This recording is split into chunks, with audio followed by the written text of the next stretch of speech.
जोंनि थासारिखौ नुनानै जोंनो भिडिअ होफैनायनि थाखाय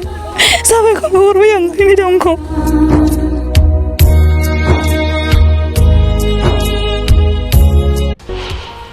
खैफोदाव गोग्लैनाय सुबुंफोरखौ मुनमुन ब्रह्मनि हरखाबै हेफाजाब होनाय।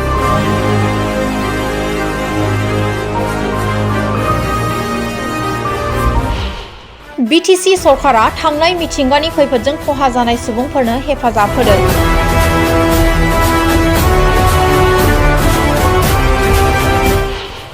मिथिंगानि खैफोदजों खहा जानाय सुबुंफोरा मुनमुन ब्रह्मनिसिम गोजोननाय जासिदों।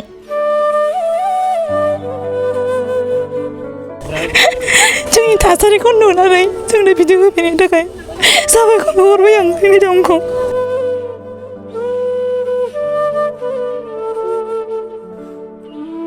क'क्राझार जिल्ला पर्बतजरा महकुमानि मंगलाजरा हालामनि सिङाव थानाय बेसर खना माथिया दल गामियाव थांनाय एप्रिल दाननि 24 खालाराव बेलासि समनि 6:30 रिंगासो समाव गोब्राबै बारहुंखाजों न'फोरखौ थेर-बेथेर खालामलांनायखौ बिटिसिनि नोगोर जौगाखां बिफाननि मुनमुन ब्रह्मनि बिथोन बायदियै बिपिएमनि लाइमोन गांखंनि लेङाइ आफादगिरि प्रहलाद ब्रह्मजों लोगोसे गुबुन गुबुन बिबानाव थानाय दैदेनगिरिफोर आरो बग्रिबारिनि सार्कोल मावख'गिरियाबो दिनै नुजाथिनानै बारहुंखाजों न'-बां सिलिंखार खालामजानाय थागिबि सुबुंफोरनो बिटिसि खुंथायनिफ्राय 10,000 रांजों लोगोसे थानो थाखाय न'नि थिं लोगोसे प्लास्टिक तिरपाल आरो जानो थाखाय माइरं दालि थाव गुबै लोगोसे दख'ना जोमग्रा गामसा बायदि बायदि राननानै होनायखौ नुनो मोननाय जादों।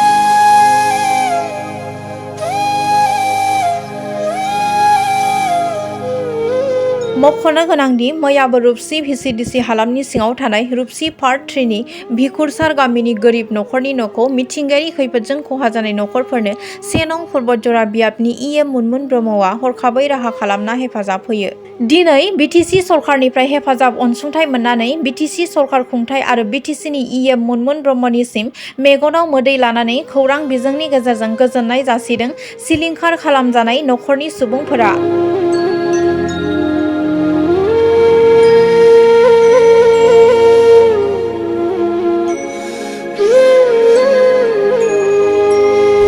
जोङो दिनै बार फैनायखौनो मिथियाखै जों माबा गारि फैनाय बायदि गोमबोदों बारानो ओमफ्राय जोंहा न' सिङाव थाबाय थादोंमोन बार फैनाय माबा मा बिदि जागो साना दर खेवना नाहरबा न'आनो गुरुबजोबदों गुरुबजोबनानै खुनुरुखुम ओंखारनो हाबाय जोङो न' सिंनिफ्राय बायहेरायाव ओंखारबा गैला बायफ्लेजोब्बाय गासिबो जिनिसा गाव गावबाव जालाजोब्बाय ओमफ्राय नोंहा मा जाया मा आघात मोना आं मिथिला जेबो आथिङाव थिं बौदों ना मादों जेबो मिथियाखै आङो जिबा गोबावजोंसो थै गजोबनानै नायसनदों मोजां मोनदों गोसोखौ मोजां मोनदों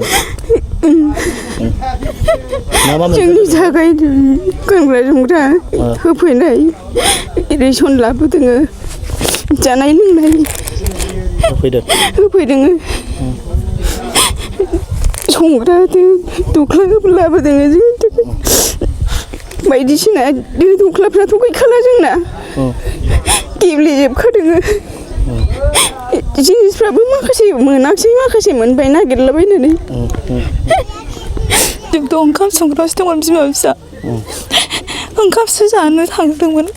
खयथासो टाइमाव जायामोन बे घटनाया? 6ता 7तासो जाबायमोन ना टाइमा बेलासिनि फिसानो आं ओंखाम जागोन होननानै खबरनैसो जागोन होननानै हरदोंमोन आङो ओंखाम जागानोसै होननानै बारा फैखागौ नालाय मिथिखानानै बिदिद्राय जागोन होननानै रावबो मिथियामोन मेडामनिफ्राय मोनबाय बेनो मोनबाय मोनमोन मेडामनिफ्राय औ मा मोनखो नोंसोरलाय? थिं मोनबाय आरो ट्रिपाल मोनबाय रेसन मोनबाय बिदिनो ओंखाम संग्रा साराय सुराय मोनबाय गानग्रा जोमग्रा मोनबाय मोनमोन मेडामखौ मा खावलायहरगोन? आंनिफ्राय मोनमोन मेडामखौ साबायखर बावहरो बेबायदि हरनायनि थाखाय जोंखौ बेबायदि अननायनि थाखाय जोंनि थासारिखौ नुनानै जोंनो भिडिअ होफैनायनि थाखाय साबायखर बावहरबाय आं मेडामखौ। बे समावथ' आं गैयामोन न'आवहाय आं हाजिरा मावहैदोंमोन दा मंगलबार आं गाबोन ओंखारो जेब्ला नों न'आव गैयामोन अब्ला सोर सोर दंमोन न'आवलाय आंनि हिनजाव दं बिमा बिफा दं बेवाइ दंमोन नोङो हाजिरा मावनानै आं हाजिरा मावनानै माने बै समावहाय हाजिरा गबायमोन आरोखि बे समावनो फैनो हास्लाबाखिसै आरोखि आं माने बार अखाखौ लोगो मोनबाय दा बार गाखांनानैसो आं न'आव सफैनाय जादों आरोखि फैनानै नुफैबाय नोङो फैनानै नुफैबाय लेथेर फेथेर जानानै दङ सेस साफा बिनि माबाखौ आं साबायखर होबाय जोंनो अननानै गाननाय जोमनाय फैबाय थिं बायदिसिना ओरैसावनो फैबाय बिनि थाखाय जों बिराद सान्थि मोनो आरोखि